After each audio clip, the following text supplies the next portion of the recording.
أعوذ بالله من الشيطان الرجيم بسم الله الرحمن الرحيم رب اشرح لي صدري ويسر لي أمري واحلل عقدة من لساني يفقه قولي ربي زدني علما وألحقني بالصالحين. So, dear students, roundabout all of the scheme that is completed. So we'll have little bit revision of the first week and then this week and then in the next period you will have a little bit practice. Okay. So in the previous week we learned about the poem The Grandfather. So this poem is written by Mr. Oliver Shelley, and this poem has some autobiographical touches. The word autobiographical touches mean when someone is writing about his personal story or his personal life. So, in this very poem, Mr. Shelley he is going to tell us about his grandfather, Mr. Henry Shelley, that he was a blind man, and they used to visit the beach. Okay, and the beach was in the what in Sussex. Okay, and the young Oliver Shelley was having three elder sisters, and they used to play together while the grandfather he used to sit over there relaxing on deck chair, okay, with his face turned up to the sun and feeling its warmth.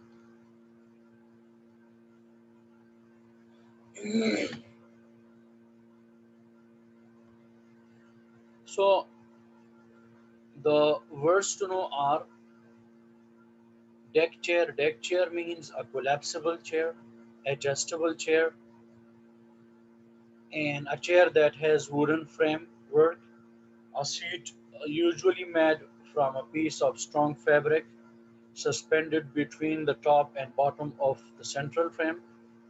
The next is liver mark. Liver mark mean a usually dark brown patch of pigmentation on the skin, usually occurring in the latter life or somehow in the old age. And about the poet Oliver Shelley, he was grew up near Oxford and lives in Cambridge, England. And he is a professor in a college. Okay, that is it. Now we are coming towards the poem. Our grandfather by the sea, blind, his deck chair settles a rug on the stones. His face takes sunlight like thirst. We always play games then he's speaking. Each of our cards and moves are told. And he smiles in his second part.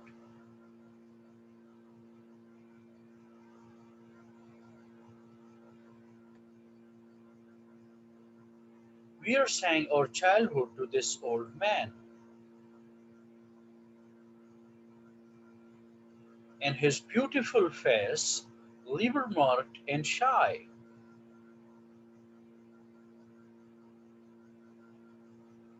has no end in its space, no end in its gentleness, to hold a whole life of listening left to do. Assalamu alaikum, sir. By Oliver Shelley. By Oliver Shelley. So in this poem we learned about this the scene, the setting, that the scene and the setting was they were just by the sea and they were together, okay, the entire family, three sisters, one brother, and the grandfather. The grandfather was lying over there on a deck chair, and the deck chair was what? Settled on the rug. The deck chair was lying on the rug. Sir, are you reading? Yes. So grandfather was enjoying the sunlight, and he was what? He was enjoying it like a thirsty person enjoys the water. And in the next line, we are told that we always play games that we speak in. We have a rule, okay, we have a law, and the law is that those games will be played, that we will speak them. We will tell them. And we will tell what we will speak each of our cards and moves are told. We will have to tell each and every card and move to our grandfather. Grandfather is lying on his deck chair by the sea, and his chair is what? On a rug, and his face is taking sunlight like thirst, like a thirsty person drinks water. And we have a rule for playing games, and the rule is that we always play those games that they need speaking. They need speaking. We do whatsoever if we are moving our cards, okay, and if we do whatsoever that is told, we inform our grandfather. And he, in return, do what? Come to this. He smiles in his taken bar. We are saying our childhood to this old man. And whenever we tell him about our move, about our cards, about our game, then he in return smiles in his taken part. And what is his share in the game? What is his participation in the game? His participation and his share in the game is that in return he smiles. In return he smiles. He also enjoys the game. He is what?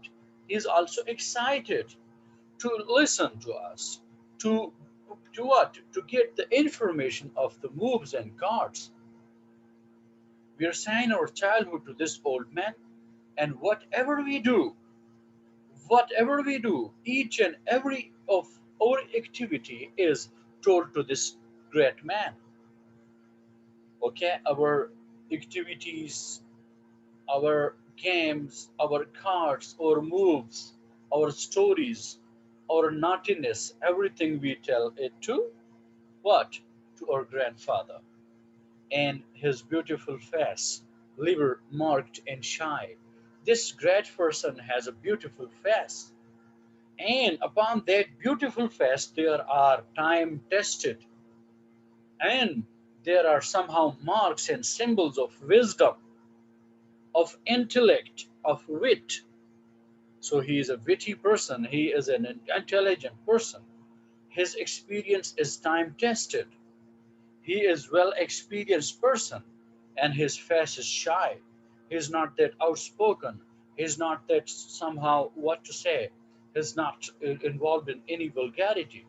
He's a decent person. He's a nice man. His face is beautiful, and he has a lot of experience. So the word liver mark means experience that comes with time and has no end in its space. He has a broad heart. He has a open heart. Okay, he is not a narrow person. Okay, he has a lot of space for us. He has what? A lot of space for us. No end in its gentleness, and he is a very gentle person. His gentleness has no end. His gentleness is unlimited. His gentleness is what? Unlimited. To hold a whole life of listening left to do. And till his last breath, till until his life ends, he will listen to us, he will play with us, he will enjoy with us, he will be our friend, he will be our best buddy. So this was all about what?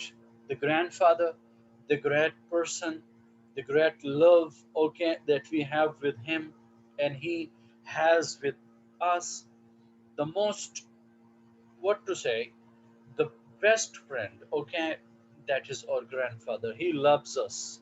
He loves us very much. He loves to listen to us. He loves to play with us. He loves to enjoy our what? Our our activities, our games, our naughtiness, everything. So our grandfather is a great person. We love him so much as he loves us so much. So if you have any question in this, okay. If you don't have any question, then we'll have to move towards the next thing.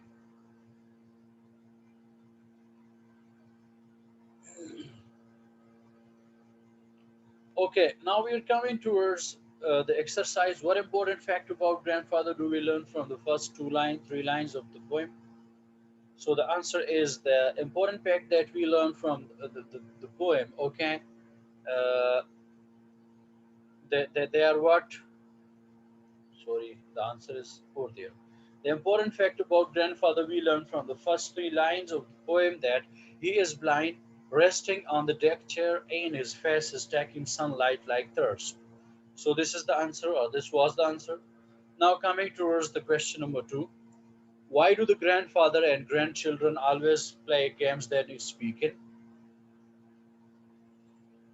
The grandfather and the grandchildren always play games that need speaking because grandfather is blind and they want to involve grandfather in the game to play together. And now we are coming towards uh, B1. So what is a collapsible chair? A deck chair. Forever, it is in the poem always. The deep is the sea in the poem. Introverted, his face is what? Liver marked and shy. The word shy is what? That is introvert, is similar meanings. They are synonyms to each other. They are synonyms to each other. Early days mean childhood. Room means space. And mildness mean in the poem we have a word that is gentleness. Now coming towards this, okay, adverbs and words they qualify. We know that a verb is that form of speech which describes, modifies what? Modifies a verb and adverb, okay, and adjective. And adjective. So fast, driving fast. Quickly, talking quickly. Much tell. He had what? He had told him much. Beside slept, he slept beside him. Because missing, okay, he was searching for the shoes because they were missing. Let's suppose these are the examples. Now we had the application and application we what? We had learned them. Then we had articles, and this was the exercise. Articles are the determiners that they tell us about what? About the singularity of a noun or pronoun, to specify a noun or pronoun, or to particularize a noun or pronoun. Then we had learned about present, simple present tense. We use simple present tense or present indefinite tense. They're the things they are still moving, okay, they are still running, they're still going on, they're still moves on, okay. For example, I teach English. So I is the subject and teach is first form, base form, or root form of the verb. And English is the object. I teach English. Okay, I do not teach English. Do I teach English? And with it in third person singular, and with what? With a noun, we will use he, she, it with the man verb, with the root verb. For example, he learns English. For example, she cooks the meal. So, if you want to make it negative, the very mean is very what? This is very easy, and that is she does not cook the meal. Does she cook the meal? Does she cook the meal? She does not cook the meal. Okay? And in continuous tense, all you have to do is to put these helping verbs. The formula is over here. Am, is, and are. Then verb first form or root form along with ing. So this first form of the verb in ing, it is called present participle. It is called present participle.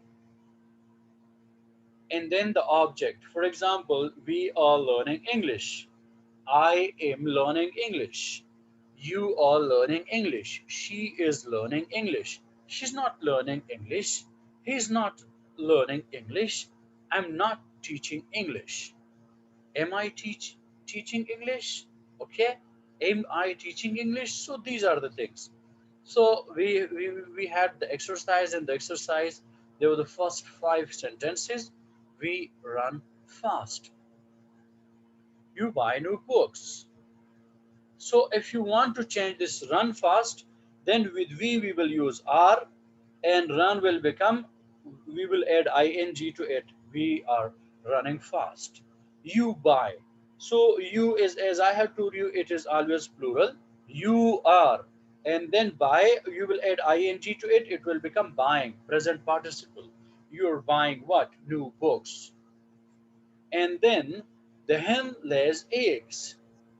The hen is the subject. Lays, you will what? Add ing to it. Remove this s. The hen is laying. Hen is one singular, so is. The hen is laying eggs. Ali is flying kite. Ali is flying a kite.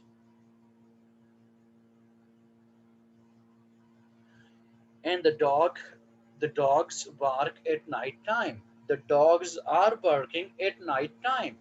The stars shine at night time. The stars are shining at the night time.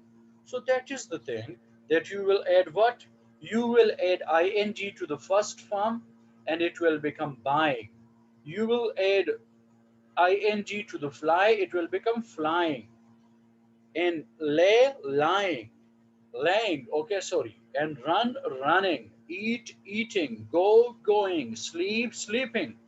And all you have to do is to do what? To add or to bring down the helping verb that is suitable. With I, we will always put am. With he, she, it is. With we are. With you are. With they are. So these are the things. And still, if anyone is having or facing any difficulty about anything, you can ask me. Do you face anything, any difficulty? No, sir. So do you remember the parts of speech, or do you want to what, revise them, or go ahead?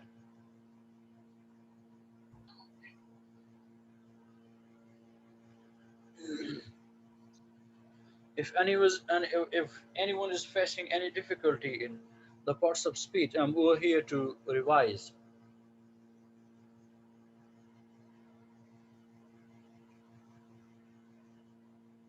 So parts of speech, as we know that parts of speech are mainly, there are eight. Number one is noun. Noun is a name and word in a sentence. Okay, that tells us about names of places, person, things, and ideas.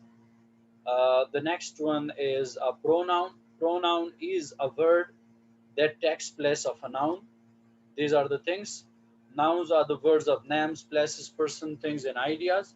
Pronouns are the names of, oh, sorry, pronouns are the words that they replaces nouns, replaces nouns. Okay, pronouns are the words that they replace or takes place of nouns or noun. So then we have singular noun, plural noun, we have common noun, proper noun, abstract noun, and material noun, and so many other word nouns.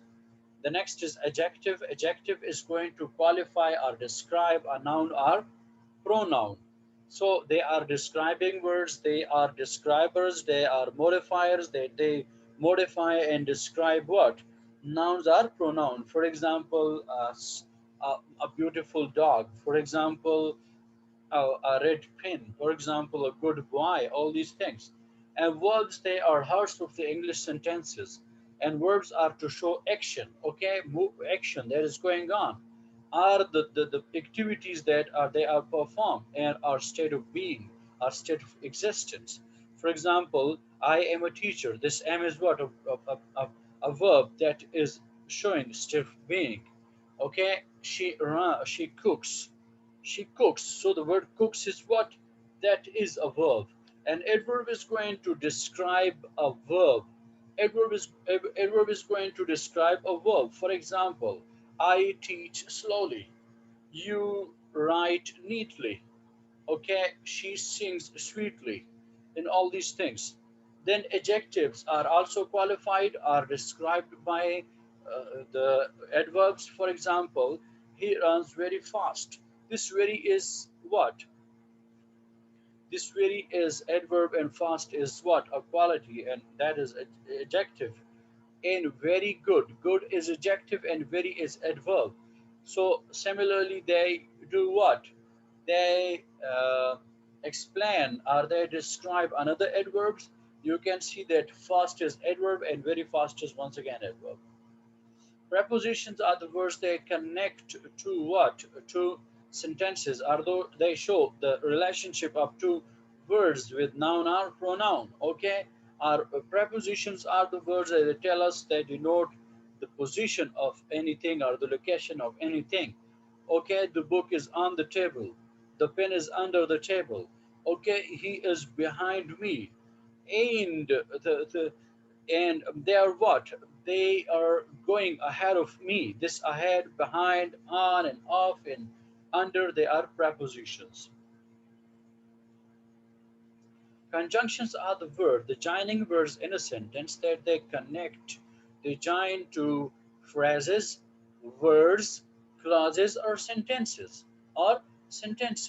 So they bring together them. Ali and Zia, this and is what? A conjunction. As I had told you, coordinate conjunctions and subordinate conjunctions. Coordinate conjunctions are the conjunctions that they connect two sentences of equal caliber or two independent sentences. And subordinate conjunctions are the conjunctions they connect one dependent and the next independent clause. So these were the thing, boys. Thank you so much for staying with me. And if you have any difficulty, any ambiguity about anything, you can ask me. Is there any question? No, sir. Everything is clear? Yes. No, sir, no question. Okay, thank you. See you in the next period. Allah Hafiz.